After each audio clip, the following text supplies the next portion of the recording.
Bonjour à tous et à toutes.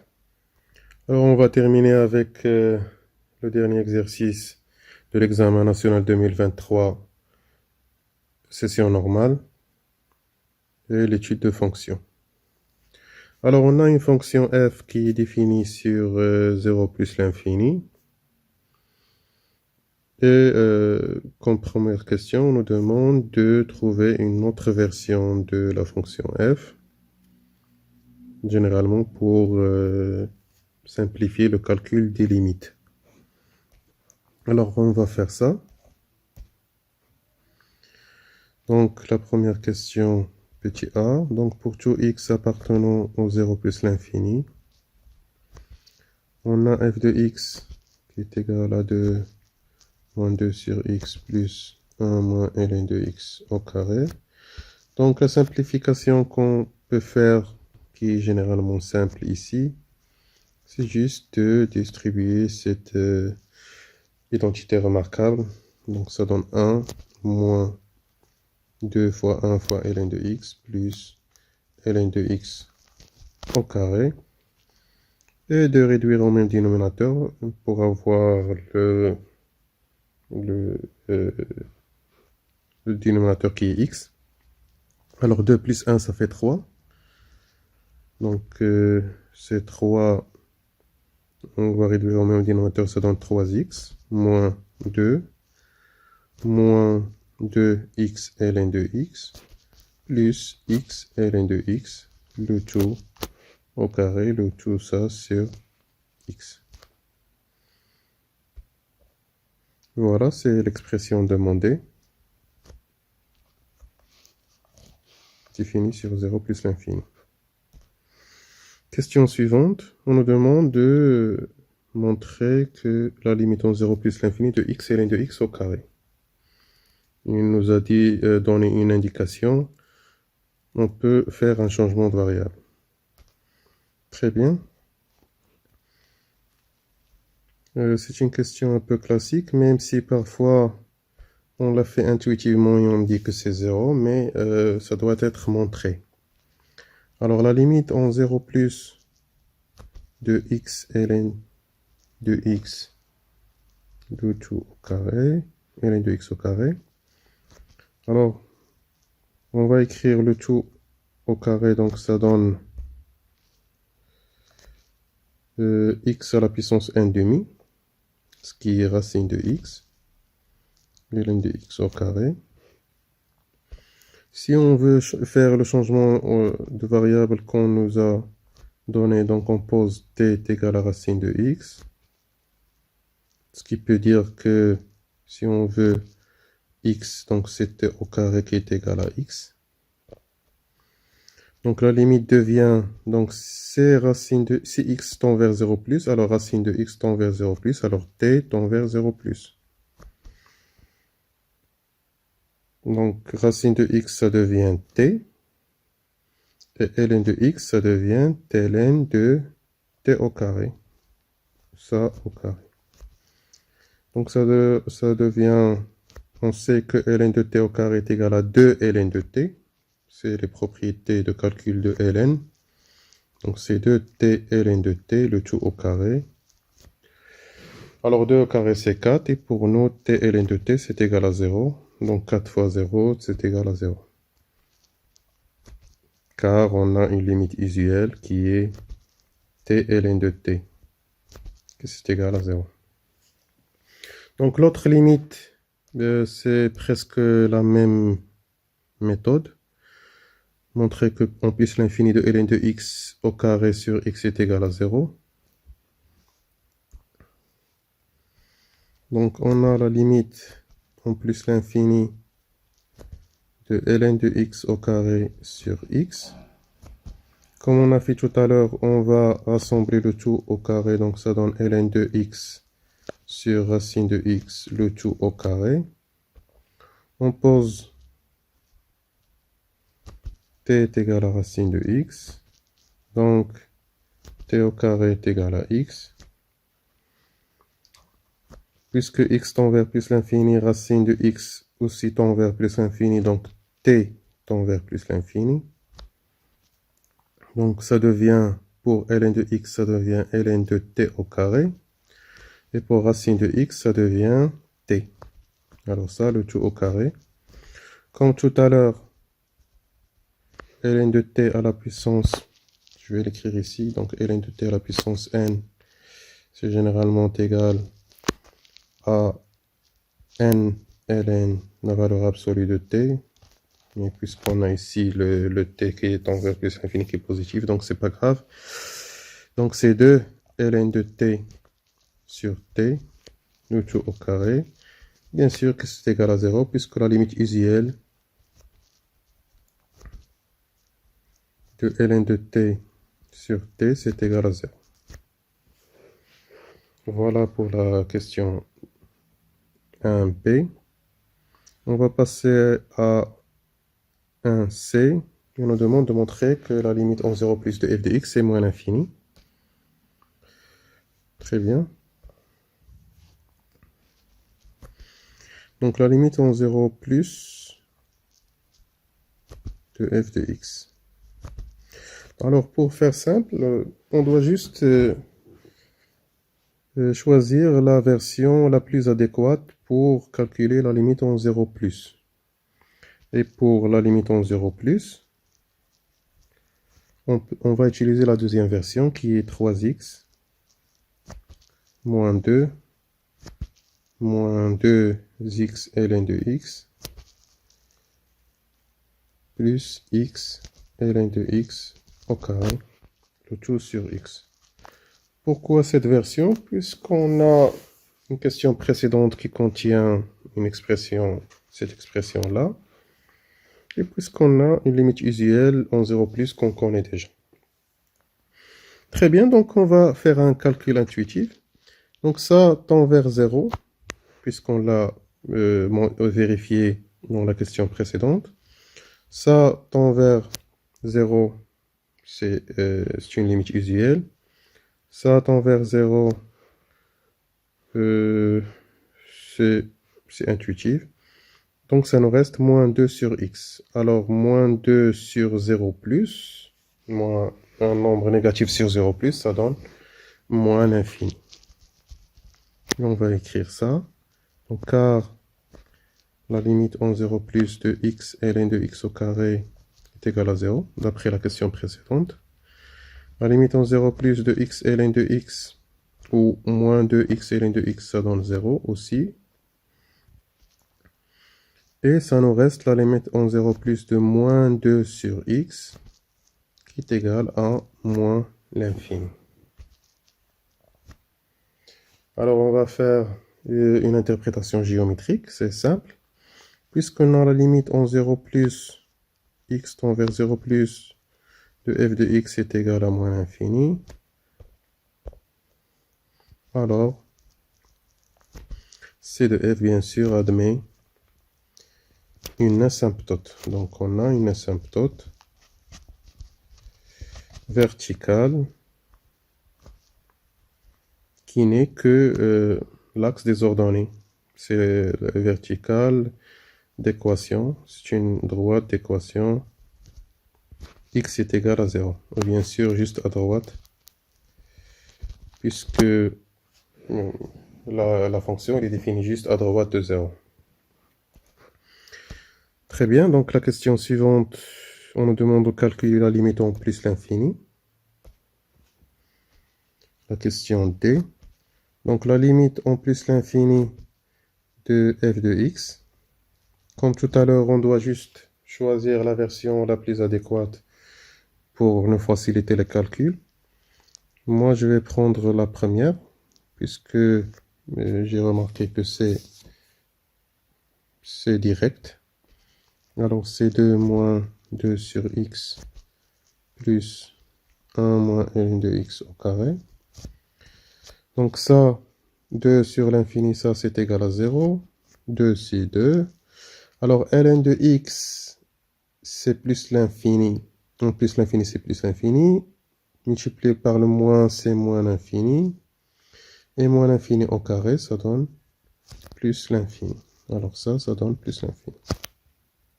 Donc car La limite 1 moins ln de x est égal à moins l'infini. La limite de 1 moins ln de x est égal à au carré est égal à plus l'infini. Et la limite en plus l'infini de 2 sur x au moins 2 sur x est égal à 0. Très bien, donc on passe à la question suivante.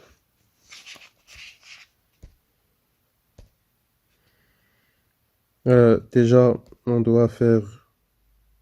Donc, on doit faire une interprétation géométrique, mais avant de faire une interprétation géométrique, il faut remarquer que lorsque une limite en plus l'infini est égale à l'infini, on doit passer à l'étape suivante, qui est le calcul de la limite en plus l'infini de f de x sur x. Alors, pour ce faire, on va prendre la deuxième version, qui est adéquate aux fonctions sur x. Donc, ça donne la limite en plus l'infini de 3x moins 2x ln de x plus x facteur de ln de x au carré, le tout sur x carré. Alors si on simplifie un peu les choses, x carré, ça veut dire c'est la fonction f de x sur x et sur x. Donc ça donne sur x carré. Alors ça donne 3 sur x moins 2 sur x carré. On a séparé les choses un peu, mais ça devient simple. Moins 2 ln de x sur x plus ln de x au carré sur x. Donc ça, c'est égal à 0. On l'a montré tout à l'heure. Ça aussi, c'est égal à 0. C'est une limite usuelle. Ça, c'est égal à 0. Et ça, c'est égal à 0. Donc tout ça, c'est égal à 0. Donc, la limite, on va faire car. La limite en plus l'infini de ln de x au carré sur x est égal à 0. C'est d'après la question 1b. D'après la question 1b. La limite en plus l'infini de moins 2 ln de x sur x, c'est une limite usuelle, c'est égal à 0. La limite en plus l'infini de 2 sur x carré, c'est égal à 0. La limite en plus l'infini de 3 sur x est égal à 0 pour la même raison. Voilà. Donc, on va faire une interprétation géométrique. Déjà, on nous a dit qu'on doit trouver une branche parabolique de direction l'axe des abscisses. C'est comme si on nous a dit de montrer que la limite de f de x sur x est égale à 0. Alors, C de f admet une branche parabolique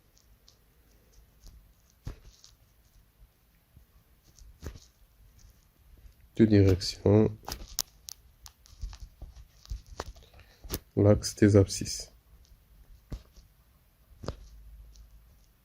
Puisque f de x sur x est égal à 0. Bien sûr, en voisinage de plus l'infini, puisqu'on l'a calculé en plus l'infini. Voilà, c'est bien. On passe. Maintenant, on va passer au calcul de f'. Le calcul de f', quel qu'il soit, c'est juste des propriétés à appliquer.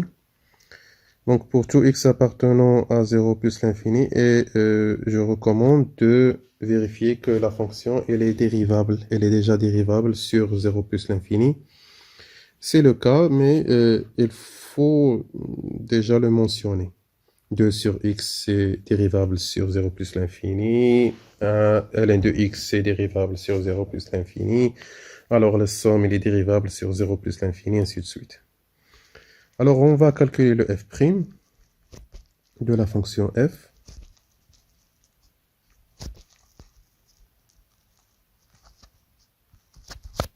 Voilà. Donc,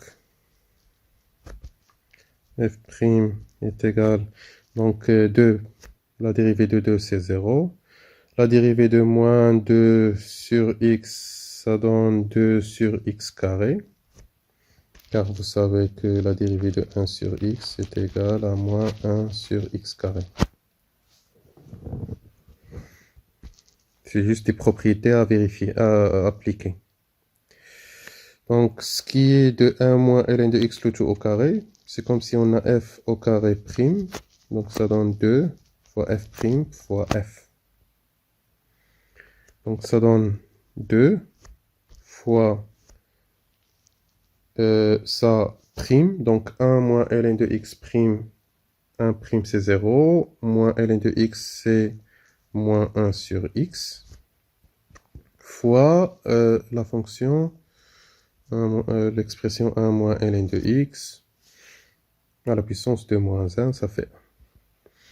Donc à la fin, ça donne donc 2 sur x carré moins 2 sur x multiplié par 1 moins ln de x.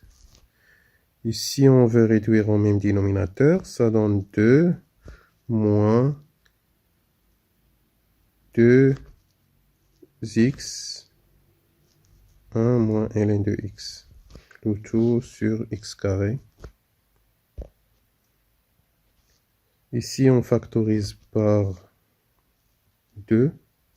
Ça donne 2. 1 moins, on va distribuer le x.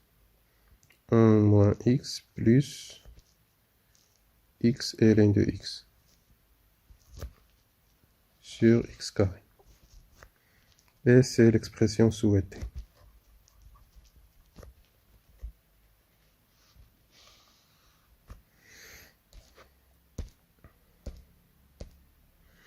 Question suivante. Alors, en exploitant le tableau de variation ci-dessous, c'est le tableau de variation de f'. Vous devez faire remarquer ça. La dérivée de f. Donc, on nous demande de prouver que f est strictement croissante. Très bien.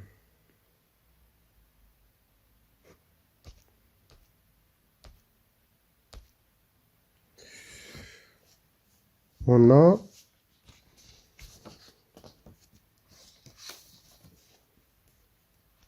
question 3.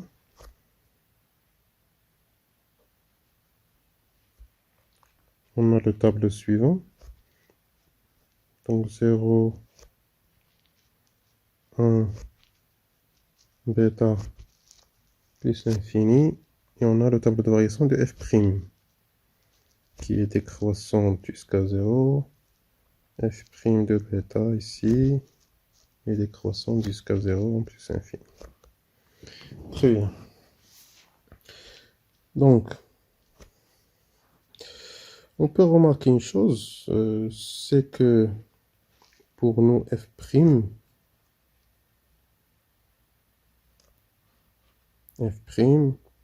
il est toujours positif, car on a 0 est une valeur maximale globale. Bien sûr, global, c'est sur 0 plus l'infini.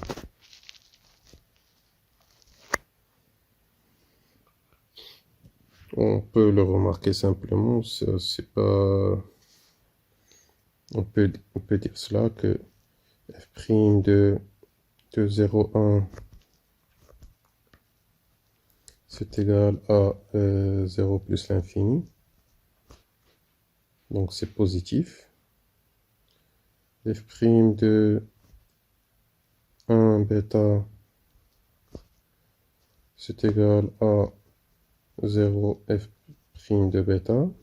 C'est positif. Alors, et f' de bêta plus l'infini, c'est égal à, donc c'est décroissante ici, c'est égal à, décroissante, ça change de placement, donc f' de bêta. Et c'est toujours positif. Donc, pour tout x appartenant à 0 plus l'infini, f' de x est toujours positif, d'où f est strictement croissante sur 0 plus l'infini. Très bien, puis dresser le tableau de variation de f. Très bien, donc on a ici x. La fonction est définie sur 0 plus l'infini. On a le signe de f' qui s'annule en 1. On peut le mettre, comme on peut ne pas le mettre. F' c'est toujours positif. Donc f de x, elle est strictement croissante. La limite en plus l'infini, on a trouvé que c'est plus l'infini. En 0 plus n'est pas dérivable, n'est pas défini, donc la limite à droite c'est moins l'infini. Voilà. La question suivante, on nous demande de donner le tableau de signes de la dérivée seconde. Le tableau de signes de la dérivée seconde. Très bien.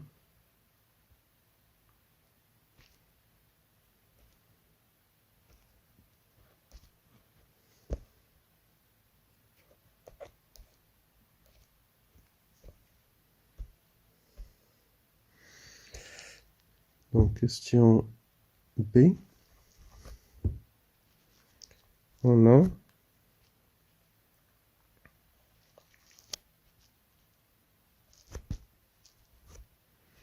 qui est défini sur 0 plus l'infini.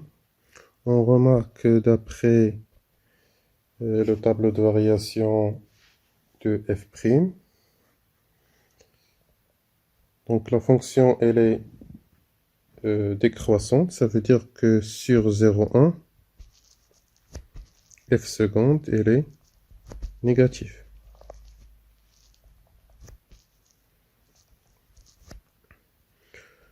Sur le tableau aussi, on a la fonction sur 1 bêta, elle est croissante. Alors pour nous, f seconde, elle est positive.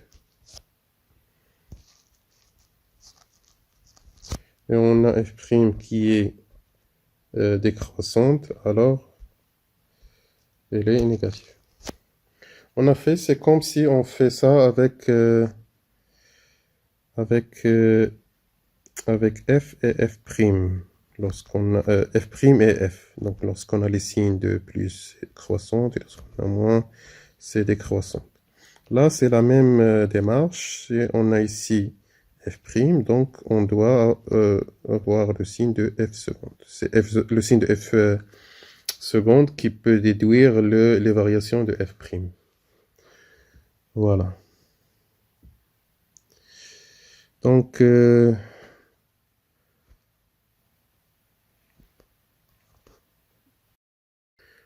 on a trouvé le signe de f seconde. Donc, ce serait facile maintenant de déduire si la courbe de f est convexe ou concave ou s'il y a des points d'inflexion.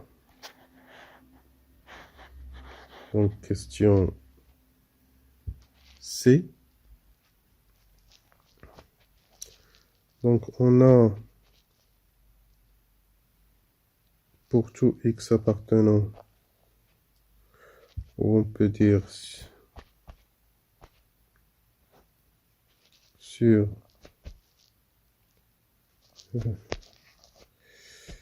0, 1 et bêta plus l'infini, f seconde de x est supérieur à 0. Donc,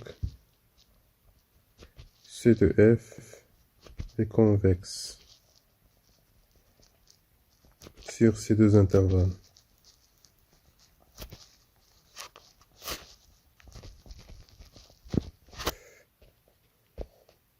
De même, on a sur 1 bêta f seconde de x est inférieur à 0, donc c de f est concave sur un bêta. On peut mettre ça dans un tableau, mais j'ai essayé d'expliquer un peu. Pour les points d'inflexion, donc on remarque que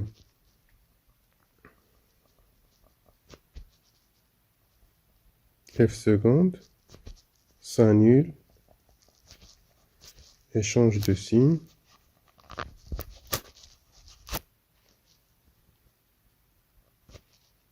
du côté de 1 et bêta. Donc C de f admet deux points d'inflexion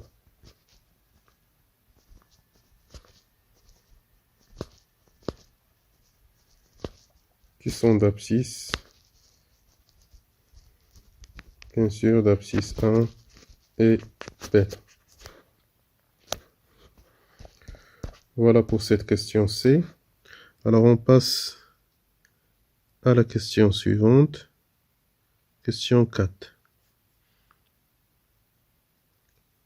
Donc on a la courbe de G et on a la représentation graphique, sa représentation graphique. G est égal à f de x moins x, s'annule en alpha et 1, ben c'est clair d'après la courbe. On a la droite delta d'équation y est égal à x. Donc d'après la courbe, on peut déterminer le signe de la fonction g. Bien sûr, donc la partie qui est au-dessus de l'axe des abscisses va dire que la courbe de g ou la fonction g, elle est négative. Donc, g, elle est négative sur 0 alpha et sur 1 plus l'infini. Donc, l'intervalle sur alpha 1, g, elle est positive puisqu'elle est au-dessus de l'axe des abscisses. Donc, on va écrire ça.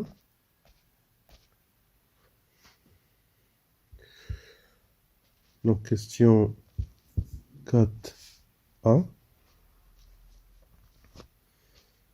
On a, donc d'après la courbe, on a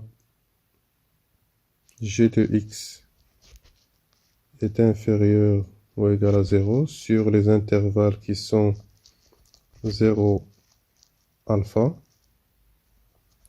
et 1 plus l'infini. G de x il est supérieur à 0 sur l'intervalle alpha 1. Question 4b. On nous demande de déduire que la droite delta est au-dessous de C de f sur l'intervalle, ainsi de suite. Donc, c'est étudier la position relative entre la fonction f et la courbe de delta. Donc, généralement, pour déduire la position relative, on va étudier le signe.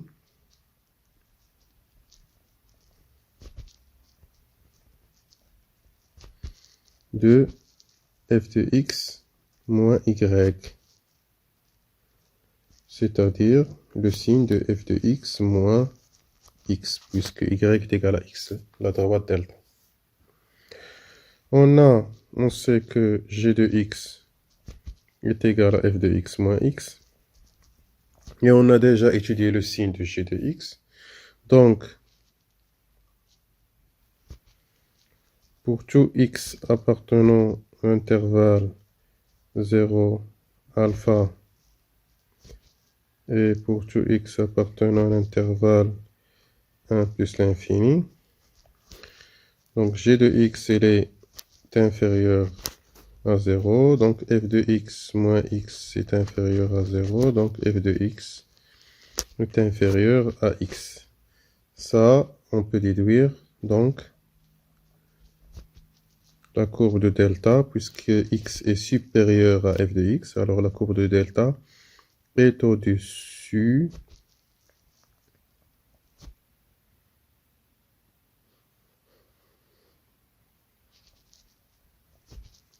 de C de f sur les intervalles 0 alpha et 1 plus l'infini.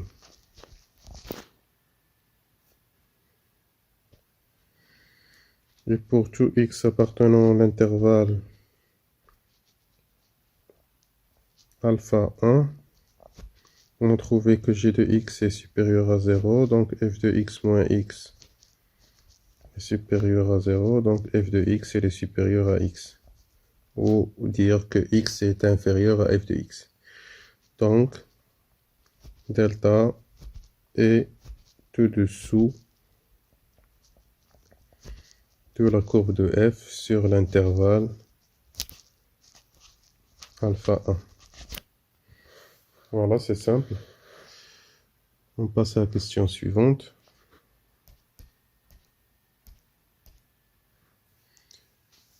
Question 5.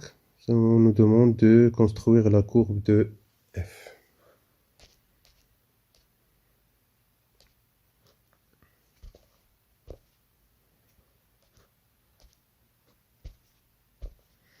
Donc, on va construire la courbe de f. On a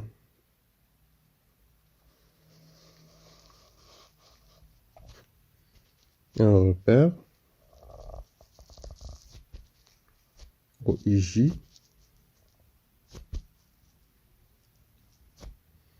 avec l'unité est égale à 1 cm.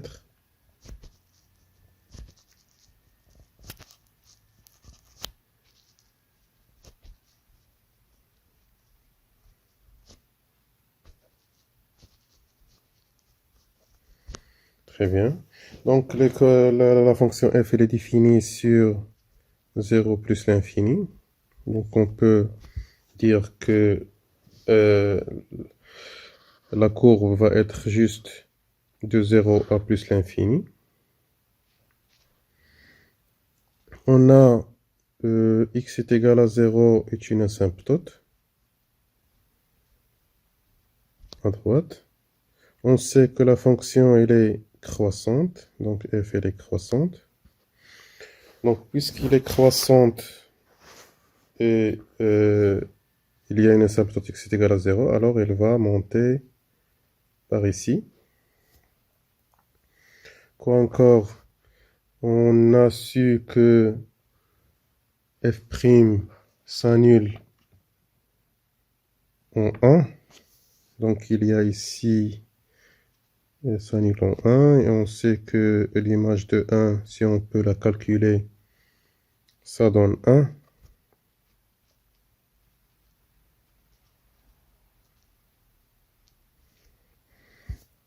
Très bien. Donc on a la position relative avec la droite delta, qui est égale à y est égal à x.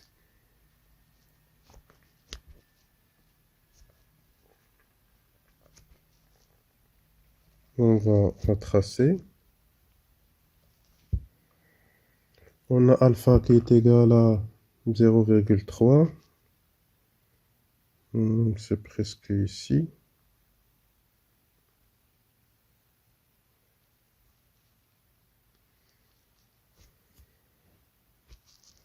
Alpha.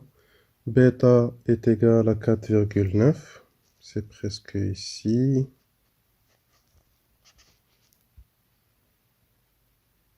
L'image de bêta, c'est 1,9.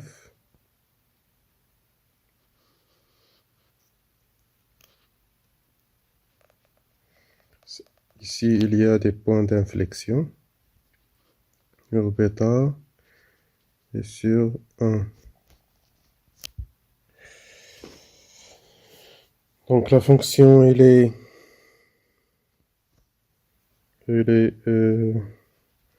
convexe, puis concave, puis convexe. concave, puis convexe, puis concave.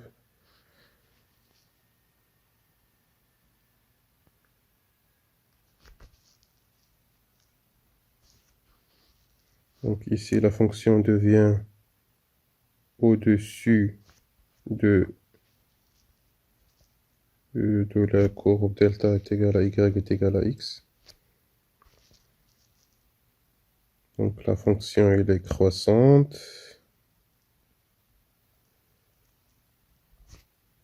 Elle est concave. Ici, c'est un point d'inflexion. Il va changer de concavité.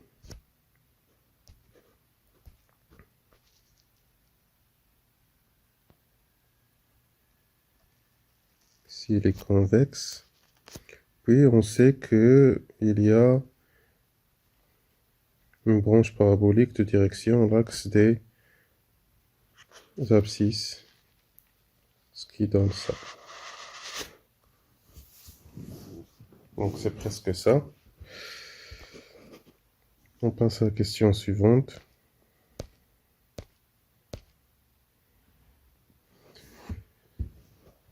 Donc, question 6a, on nous demande de vérifier qu'une fonction est une primitive de la fonction 1 moins ln de x. Donc ça, c'est généralement simple. Question 6a, on a la fonction 2x moins x ln de x. Pour vérifier que c'est une fonction primitive, il faut la dériver et on peut avoir la fonction 1 moins ln de x. C'est simple. Donc on va la dériver, donc ça donne 2 moins, ici c'est le produit de deux fonctions. Donc ça donne ln de x plus x fois la dérivée de 1 sur x. Le de ln de x c'est 1 sur x. Donc ça donne 2 moins ln de x moins 1. Donc ça donne 1 moins ln de x.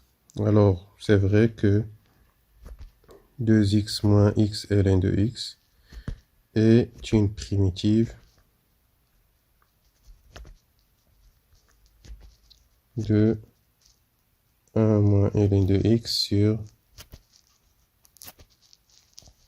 alpha 1.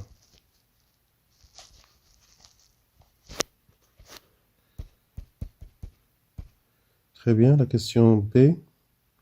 En utilisant une intégration par partie, on peut montrer cette expression. D'accord. Question B.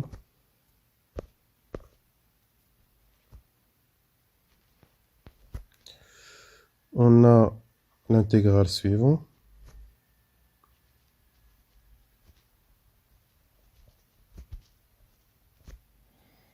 Donc on va poser u de x, on va prendre la fonction telle qu'il est. Sa dérivée est égale, donc c'est 2 fois la dérivée de ln de x, c'est 1 sur x, fois moins, c'est moins 2 sur x, fois 1 moins ln de x. On va prendre la fonction v de x, c'est 1, v'. Donc pour la fonction v de x, sa primitive, c'est x. Donc d'après l'intégration par partie, donc alpha 1 au carré d de x, donc c'est égal, on va multiplier u fois v dans des crochets, donc ça donne x 1 moins ln de x au carré entre alpha et 1 moins x ça fois ça, donc i' fois v. Donc moins ça fait plus, le 2 on peut la faire sortir, x fois 1 sur x c'est 1, donc ce qui reste c'est 1 moins ln de x, d de x entre alpha et 1. Donc ça on peut la calculer, ça donne, si on remplace par 1, ça donne 1, ln de 1 c'est 0, donc ça reste un 1, moins, et on remplace par alpha, donc c'est alpha facteur de 1 moins ln de alpha au carré, plus 2, cette intégrale-là, on a déjà déterminé sa primitive, donc ça donne 2x moins x ln de x entre alpha et 1, d'après la question précédente. Donc c'est égal à 1 moins alpha fois, on peut distribuer ça.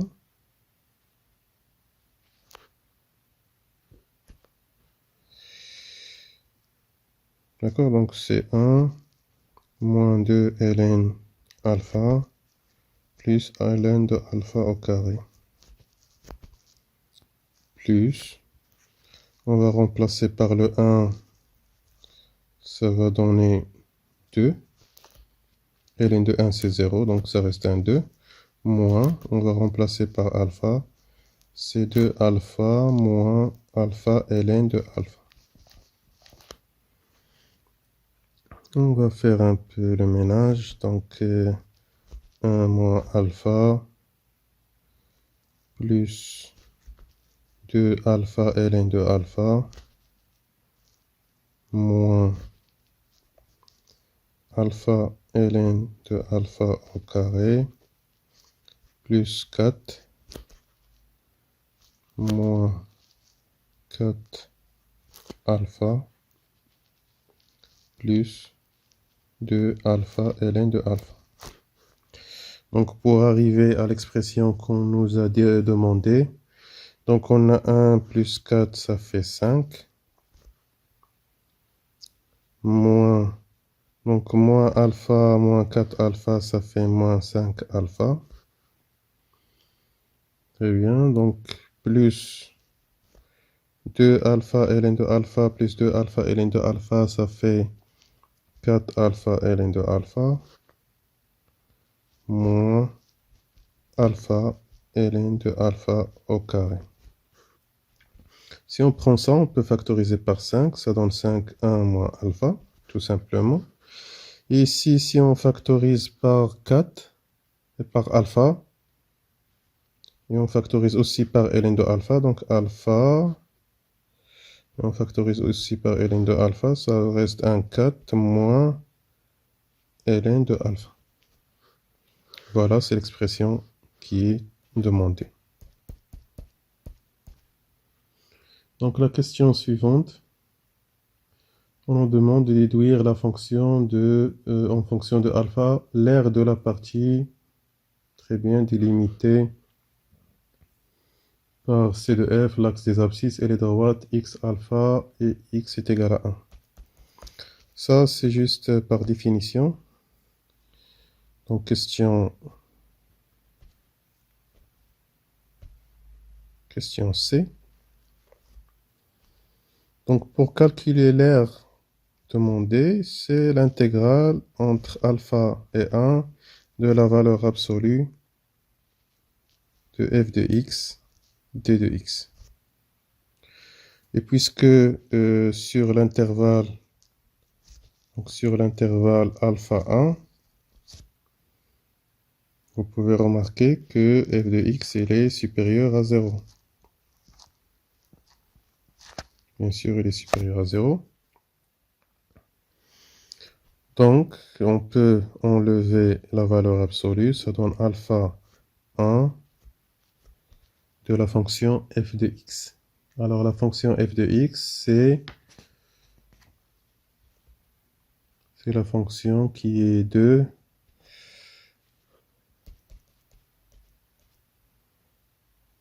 2 moins 2 sur x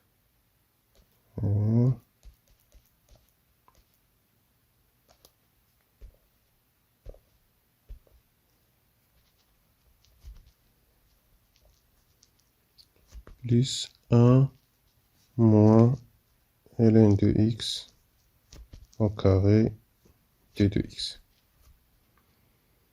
Donc on peut calculer ça. Donc ça donne alpha 1, 2 moins 2 sur x, t de x. On va la séparer. Plus alpha 1, 1 moins ln de x au carré t de x. Ça, bien sûr, c'est multiplié par l'unité u, qui est 1 fois 1, qui est égal à 1 centimètre carré.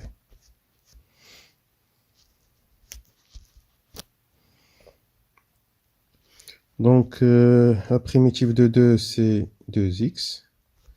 La primitive de donc 1 sur x, c'est ln de x. Donc, ça donne moins 2 ln de x entre alpha et 1. Et ça, on l'a déjà calculé. Donc, ça donne 5, 1 moins alpha, plus alpha, 4 moins ln de alpha, ln de alpha. Ça fois i. Donc, c'est égal à 2 moins. On va remplacer par alpha. Ça donne 2 alpha moins 2 ln de alpha.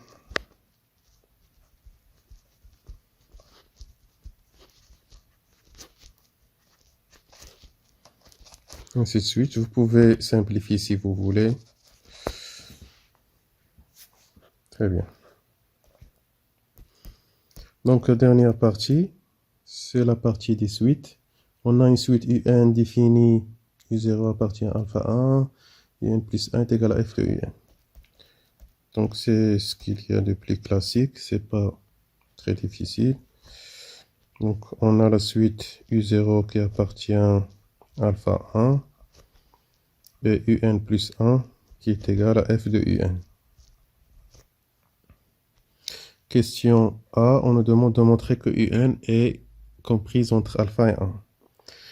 Bien sûr, puisqu'on n'a pas l'expression de un, on va procéder par récurrence.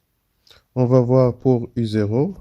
On sait bien que u0, d'après l'énoncé, appartient à alpha 1. Donc, u0, il est comprise entre alpha et 1, tout simplement. Donc, la proposition est vérifiée pour n est égal à 0. On suppose que un pour certains n, pas pour tous les n bien sûr, et on montre que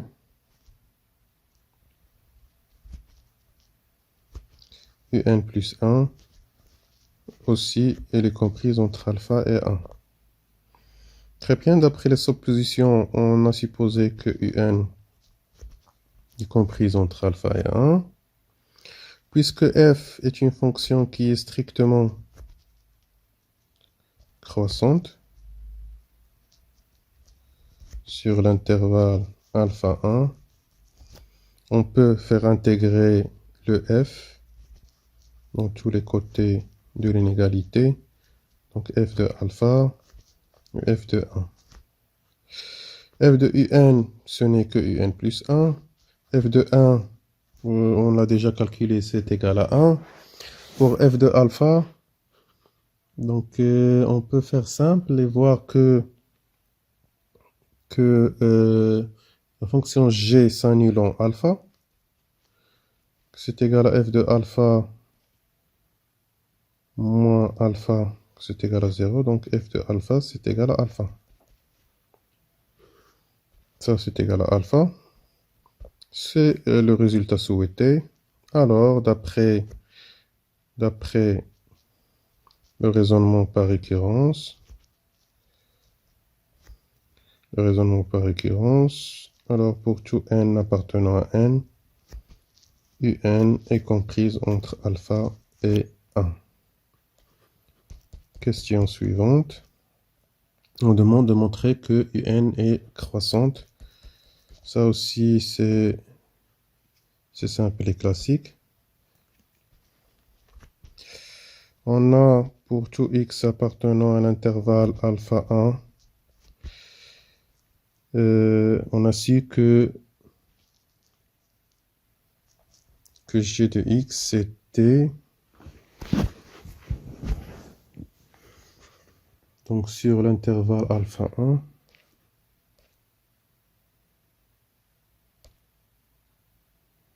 oui, g de x était supérieur à 0.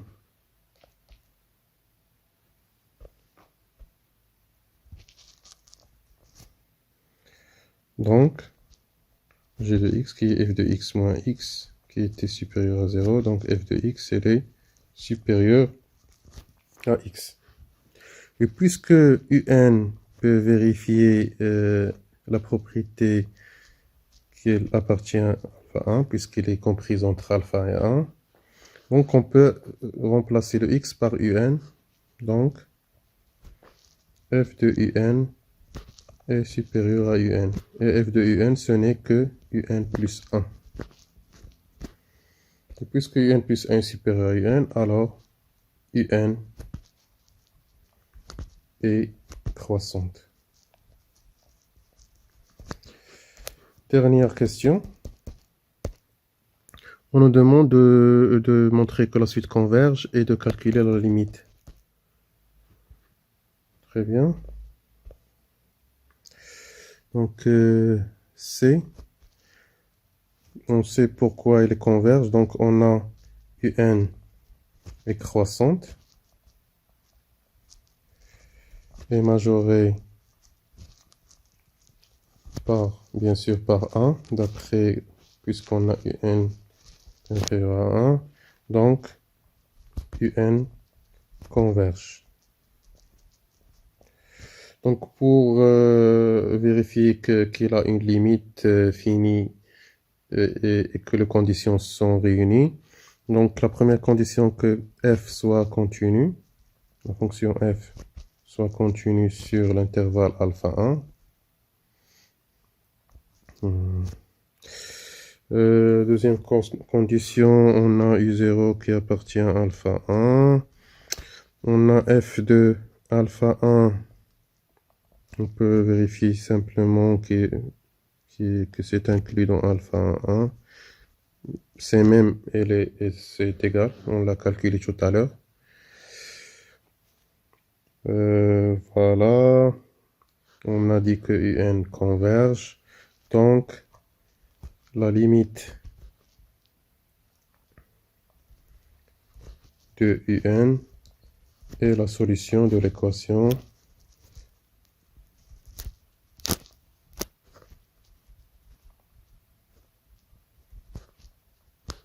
f de L est égal à L.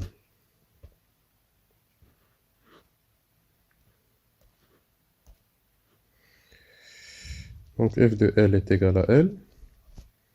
C'est équivalent à dire que f de L moins L est égal à 0. On sait déjà que f de L moins L, ce n'est que g de L est égal à 0. Et on sait comment la fonction g s'annule. Donc la fonction g s'annule en deux points qui sont alpha et 1. Et puisque la suite elle converge et elle est croissante, donc la limite de un, ce n'est que 1. Alors voilà, c'est tout pour la correction de cet exercice. J'espère que c'est utile. Si c'était le cas, n'oubliez pas de mettre un petit j'aime et de s'abonner et de nous supporter. Allez, à très bientôt.